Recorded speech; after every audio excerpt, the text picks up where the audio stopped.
Tant qu'il y aura des arbres. Une série d'histoires d'arbres racontées par des humains pour qui les arbres comptent.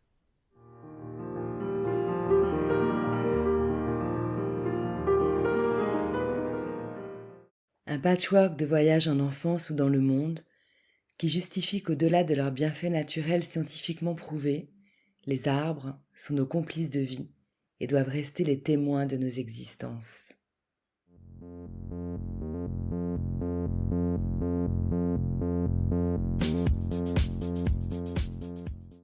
Je suis Nat Gross, fondatrice de Ma Pause Nature. Je guide des bains de forêt et des ateliers végétaux créatifs. J'aime fédérer autour de mes passions et créer du lien. D'une petite graine plantée, un terreau s'est formé et naturellement un réseau racinaire a vu le jour. Un arbre de parole et d'écoute est né et pour nourrir mon arbre, j'ai récolté des vocaux, encore et encore.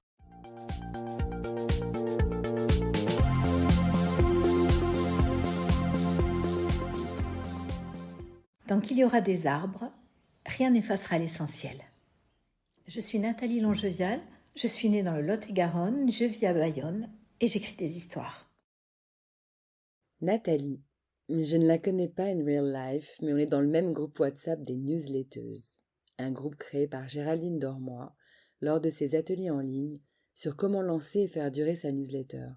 Un des rares groupes dont je ne me sois pas déjà barrée en douce, bien que je n'ai même pas encore lancé la mienne. Quand on s'est toutes présentées, Nathalie, mon homonyme, ça rapproche toujours, a de suite montré son intérêt pour les arbres et mon projet. Alors je l'ai invitée à participer, car je ne manque jamais sa newsletter du vendredi dont parfois les arbres sont de vrais personnages. On partage le goût des sentiments, des sensations douces et émotions fortes, de femme et maman. Du coup, lorsque j'ai reçu son vocal, quelle a été ma surprise de pouvoir me projeter en arrière, pendant et même en avant de ma vie. Vous comprendrez quand vous l'écouterez. Il faut dire que Nathalie, c'est Nathalie Longevial. Elle est écrivaine. Elle raconte super bien les histoires d'arbres et toutes celles qu'elle invente pour ses romans. Nathalie, où es-tu ? Des pas se rapprochent.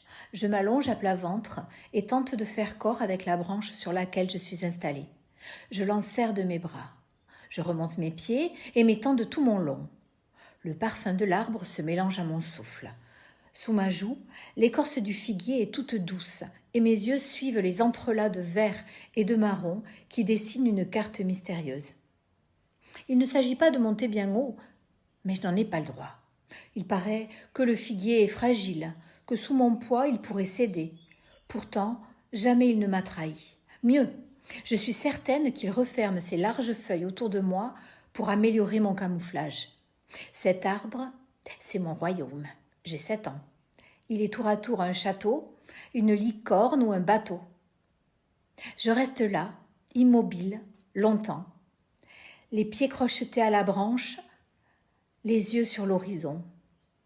De loin, je dois ressembler à un paresseux. J'aime bien les paresseux. Nat, t'es où ? Dans le bosquet de noisetiers. Ces quelques mots, je ne les dis pas.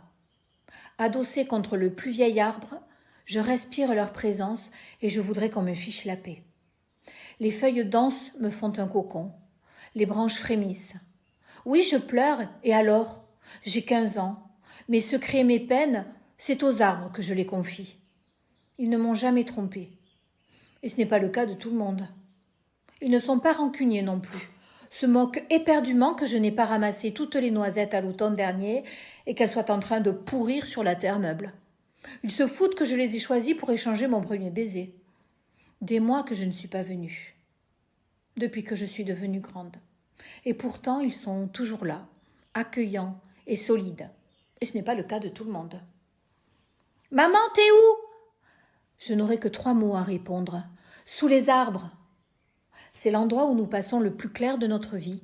C'est l'endroit où l'on se retrouve, où les langues se délient et où les corps s'allongent. Mais je me tais. Je profite de leur silence, qui n'en est pas vraiment un. Il y a les feuilles qui frémissent sous le vent, les fruits qui tombent avec un son sec, une branche qui craque. Il y a les oiseaux qui s'égaillent et les écureuils qui s'amusent. Inutile d'amonceler les mots et les phrases. Le silence me suffit. « Nathalie, Vous êtes où ? Installée sous l'acacia qui pleure les jours de grosse chaleur, je regarde ma vie à l'envers et me tais. Les arbres me ramènent encore et toujours au silence. J'ai 82 ans. Je suis capitaine sur la fragile branche du figuier. Je suis l'amoureuse éperdue assise à même le sol au milieu du bosquet de noisetiers. Je suis sous les arbres, jeune maman qui cherche le silence.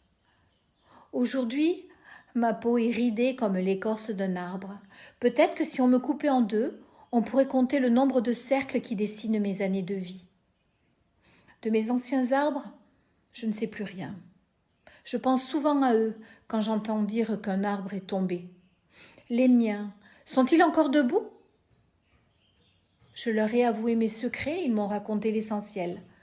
Si je pouvais choisir, c'est là, sous l'acacia pleureur, que je voudrais pousser mon dernier souffle. Merci Nathalie de nous offrir ce récit sur mesure qui montre un peu mieux, avec tendresse et humour, combien les arbres sont nos complices de vie et les témoins de nos existences.